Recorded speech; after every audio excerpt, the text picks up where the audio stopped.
नमस्कार मित्रों, आज व्यावसायिक अध्ययन में हम 25 प्रश्न वस्तुनिष्ठ प्रश्न लेकर आए हैं। आइए प्रारंभ करते हैं।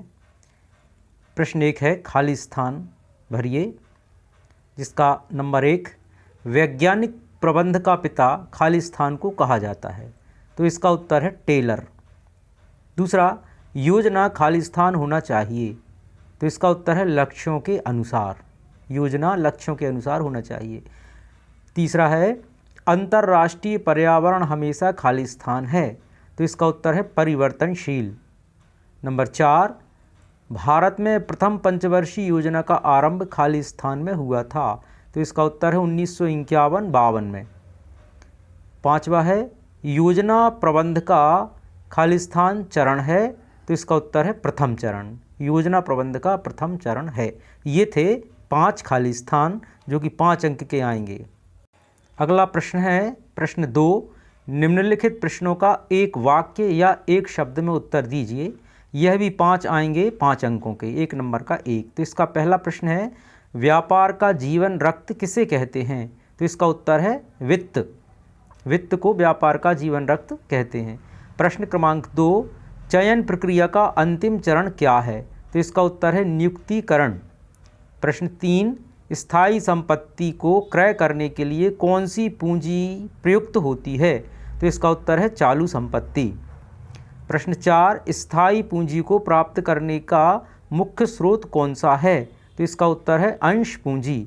और प्रश्न 5, कार्यशील पूंजी किसे कहा जाता है, तो इसका उत्तर है चालू संपत्ति माइनस चालू दायित्व।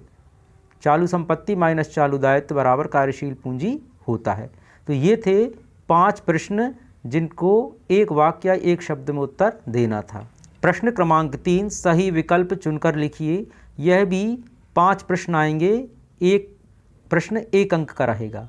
तो प्रश्न 1 है भारत में मुद्रा बाजार का नियंत्रण किसके द्वारा किया जाता है, तो इसका उत्तर है सेबी। सेबी के द्वारा भारत में मुद्रा बाजार का नियंत्रण किया जाता है। प्रश्न क्रमांक 2, भारत में नेशनल स्टॉक एक्सचेंज की स्थापना कब की गई थी, तो इसका उत्तर है 1992। 1992 में भारत में नेशनल स्टॉक एक्सचेंज की स्थापना की गई थी। प्रश्न क्रमांक 3, मुद्रा बाजार की प्रमुख समस्या कौन कौन सी हैं। नंबर 1, पूंजी की कमी। नंबर 2, बाजार की कमी। नंबर 3, हुंडी। और नंबर 4, इनमें से कोई नहीं। तो इसका जो सही उत्तर है वह है पूंजी की कमी। अगला प्रश्न है फंडामेंटल ऑफ मार्केटिंग पुस्तक के लेखक कौन हैं, तो इस पुस्तक के लेखक हैं फिलिप को कोटलर। प्रश्न 5, पैकेजिंग का उद्देश्य क्या है। नंबर 1, सुरक्षा। नंबर 2, सुविधा। नंबर 3, विज्ञापन। और नंबर 4, सभी। तो इसका उत्तर है सभी, अर्थात पैकेजिंग का उद्देश्य सुरक्षा, सुविधा और विज्ञापन तीनों ही है। प्रश्न क्रमांक 4, सत्य और असत्य कथन का चयन कीजिए। तो इसमें ये भी 5 अंक के आएंगे, 5 इसमें प्रश्न रहेंगे। तो पहला है संगठन प्रबंध का आधार है, तो यह कथन सत्य है। नंबर 2, संगठन प्रबंध का कार्य नहीं है, यह कथन असत्य है। नंबर 3, प्रशिक्षण और विकास में कोई अंतर नहीं है, यह कथन असत्य है। नंबर 4, परिसर भर्ती का आंतरिक स्रोत है, यह कथन भी असत्य है। नंबर 5, भर्ती एक सकारात्मक क्रिया है, यह कथन सत्य है। तो ये थे प्रश्न सत्य असत्य कथन। अगला प्रश्न क्रमांक 5 है सही मिलान कीजिए। इसमें नंबर 1, अभिप्रेरणा।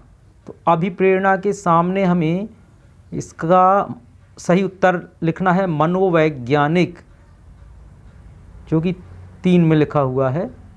तो इसका सही उत्तर है मनोवैज्ञानिक। दूसरा है निर्देशन का भाग। तो इसका जो सही उत्तर है वह है संप्रेषण।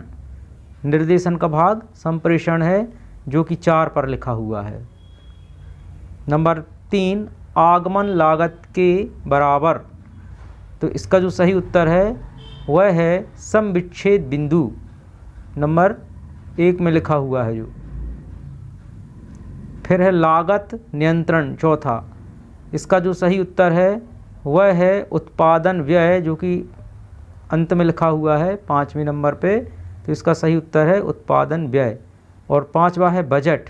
बजट का जो सही उत्तर है वह है पूर्वानुमान, जो कि नंबर 2 पे लिखा हुआ है।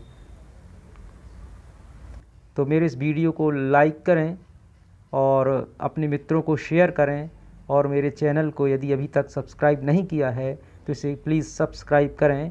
Thank you. मिलते हैं अगले वीडियो में। नमस्कार।